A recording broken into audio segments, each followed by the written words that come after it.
एकदा माझ्या चॅनलमध्ये तुमचं सगळ्यांचं स्वागत। एका ताईची कमेंट होती बोटनेक ब्लाऊज दाखवा, तर आपण त्यांची कमेंट आपण पूर्ण करते, म्हणजे मी बोटनेक ब्लाऊजची कटिंग दाखवते। पण त्या ताईंनी साईज सांगितली नव्हती, तर मग मी ट्रेंडिंग साईज म्हणजे 36 आणि 38 साईजमध्ये ब्लाऊज जास्त चालते, तर मग मी 36 साईजचा बोटनेकमध्ये ब्लाऊज दाखवते। आता जी लाईन आखून घेतली मी ती आपण सरळ येण्यासाठी, आणि ही आपण उंची घेतली। उंची कस्टमरची आहे 14 इंच, तर त्याच्यामध्ये आपल्याला उंचीमध्ये 1 इंच जास्त घ्यावं लागतं। जसं की आपण 15 इंचावर ब्लाऊज शिवलाय, ब्लाऊजची कटिंग करतोय आणि 14 इंचावर आपला ब्लाऊज होईल। त्याच्यानंतर आपल्याला शोल्डर घ्यायचे। आता फुल शोल्डर आहे 14.5 इंच, 14.5चा आपल्याला हाफ करायचे। आता ज्या वेळेस आपल्याला बोटनेक ब्लाऊज असतो, तर त्यावेळेला हाफ शोल्डर करायचे, म्हणजे 7.25 इंच आले।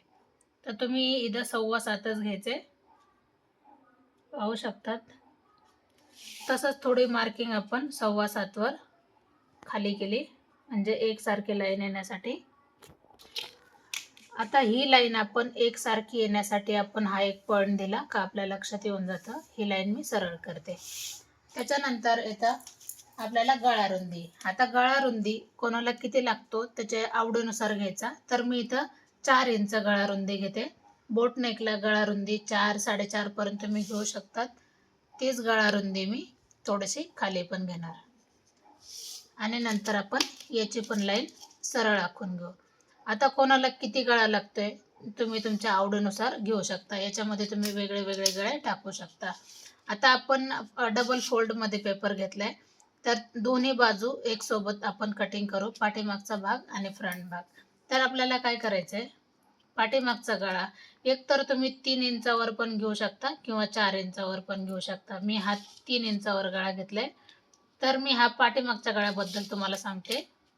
त्याच्यानंतर हा बॉक्स आपण आखून घ्यायचा आहे। नंतर मग मी फ्रंटला पण तुम्हाला दाखवते का तुम्ही फ्रंटला किती घेतला पाहिजे। फ्रंटला तुम्ही 5चा 6चा तुम्हाला जेवढा लागतोय तेवढा तुम्ही घेऊ शकता, किंवा 3-4चा जरी ठेवला तरी काहीच हरकत नाही, ज्याच्या त्याच्या आवडीनुसार।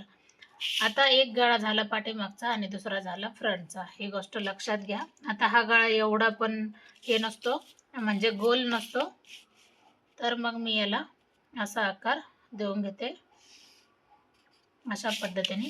आणि फ्रंटसाठी पण आपण पट्टीच्या सहाय्याने आकार देऊन घेऊ। फ्रंटला तुम्ही वेगळ्या पद्धतीने आकार देऊ शकता, तुम्हाला जसा लागतो, किंवा बॅक साईडला पण तुम्ही वेगळा आकार देऊ शकता। त्याच्यानंतर आपल्याला शोल्डर उतार कंपल्सरी अर्धा इंच द्यायचं, का ज्या वेळेला आपण बोटनेक ब्लाऊज कट करतो त्यावेळेला शोल्डर उतार आपल्याला अर्धा इंच द्यायचं। ते अर्धा इंच आपण इथं जोडून घ्यायचं, इथपर्यंत आपण जोडून घेतले। त्याच्यानंतर आपल्याला मुंड्यासाठी घ्यायचे 6 इंच। आपण आता वरच्या लाईनला नाही टेप धरला, खालच्या लाईनला धरलाय, ही गोष्ट लक्षात घ्या। आणि इथं आपण एक पॉइंट दिला 6 इंचावर। ही लाईन आपण 6 इंचाची आपण सरळ आखून घ्यायची। परत एकदा आपण पाठीमागे यायचंय, पाऊण इंच आपण परत पाठीमागे यायचंय। कॉलर ब्लाऊज आणि ज्यावेळेस आपण बोटनेक ब्लाऊज शिवतो त्यावेळेस ह्या गोष्टी छोट्या छोट्या लक्षात घ्या का परफेक्ट आपली कटिंग कधी होते। तर पाऊण इंचावर आपण इथं एक मार्किंग केली, अर्धा इंच पाऊण इंच ठीक आहे। ही लाईन आपल्याला सरळ करायची। आता अंगावर जर माप घेतलं तर कोणती गोष्ट लक्षात घ्यायची का जे करून ब्लाऊज आपला परफेक्ट येऊन जातो। 36 साईजचा ब्लाऊज आहे, त्याच्यामध्ये 2 इंच मिक्स करा, म्हणजे 38चा पूर्ण होईल। आता 38चा जर आपल्याला चौथा भाग काढायचा आहे, तर 38चा चौथा भाग येतो 9.5 इंच, तर 9.5 वर आपण एक मार्किंग करू। आता मार्किंग करताना आपल्याला 9.5 हा पॉईंट आपल्याला इथं ठेवायचा आहे, म्हणजे ह्या लाईनच्या आपल्याला सरळ ठेवायचं आहे। आपल्याला हे जे गळा केलाय त्याच्याशी काही नाही, आपल्याला फक्त टेप आपला एकदम परफेक्ट असा सरळ धरायचा आहे, बरोबर। 9.5 वर एक मार्किंग आली। आता याच्यामध्ये तुम्ही 1.5 किंवा 2 इंच लुजिंगला जरी ठेवला ब्लाऊज, ते तुम्ही तुमच्या आवडीनुसार। आता याच्यामध्ये मी 1.5 इंच ठेवते। आता त्याच्यानंतर आपल्याला कमरेकडे यायचंय।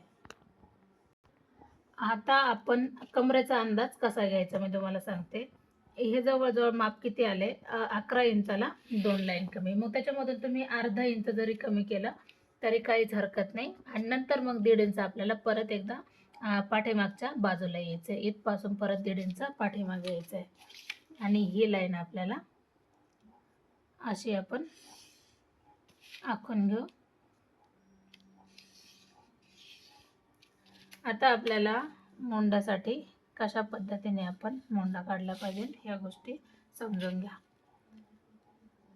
आपल्याला पाठीमागच्या भागासाठी आपण 1.25 इंचावर मार्किंग करायची आणि फ्रंटसाठी आपण 1 इंचावर मार्किंग करायची. आता हे माप आपण चेक करू. 2.25 इंच आले तर ते 2.25 इंच आपण इथपर्यंत जाऊया आणि नंतर आपण याला आकार द्यायचा आहे. पहिला आपला पॉइंट लक्षात ठेवायचा आहे, जो आपला हा पॉइंट आहे. मोंड्यामध्ये नॉर्मल एक लाईन खाली जरी गेलं तर काहीच हरकत नाही, ब्लाऊज एकदम परफेक्ट असा बसतो. आणि हा आपला दुसरा झाला आकार. जिथं आपली पट्टी व्यवस्थित बसते त्याच्यानुसारच आपल्याला आकार द्यायचा आहे.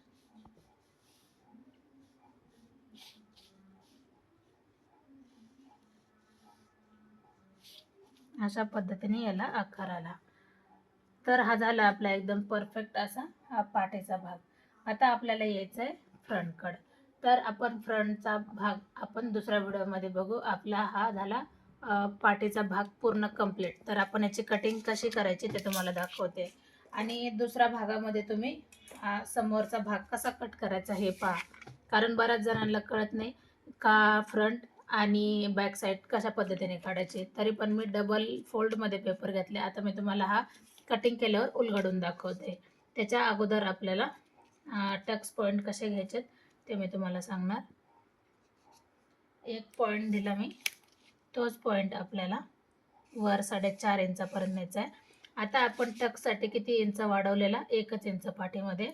तर आपल्याला अर्धा इंचाचा हा टक्स झाला पाहिजे आणि दुसऱ्या बाजूने अर्धा इंचाचा, म्हणजे आपला 1 इंचाचा टक्स हा निघून जातो. आता आपण याची कटिंग करू. आपण पार्ट 1 आणि पार्ट 2 बघू. हा पार्ट 1 मध्ये मी तुम्हाला पाठीमागचा भाग दाखवलाय. दुसऱ्या व्हिडिओमध्ये मी तुम्हाला फ्रंट दाखवणार. तर व्हिडिओ स्किप करू नका, हा व्हिडिओ पूर्ण बघा, म्हणजे तुम्हाला आपला दोन्ही पार्ट तुमच्या लक्षात येते आणि कशा पद्धतीने आपण कटिंग केली ते पण लक्षात येईल. आता मी तुम्हाला हा पॅटर्न पूर्ण उलगडून दाखवणार.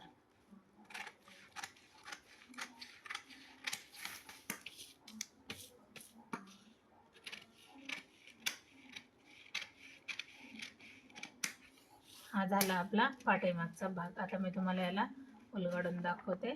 अशा पद्धतीने 38 36 साईजमध्ये आपण हा पॅटर्न कट केलाय. आता आपण फ्रंट भाग बघू सेकंड पार्टमध्ये.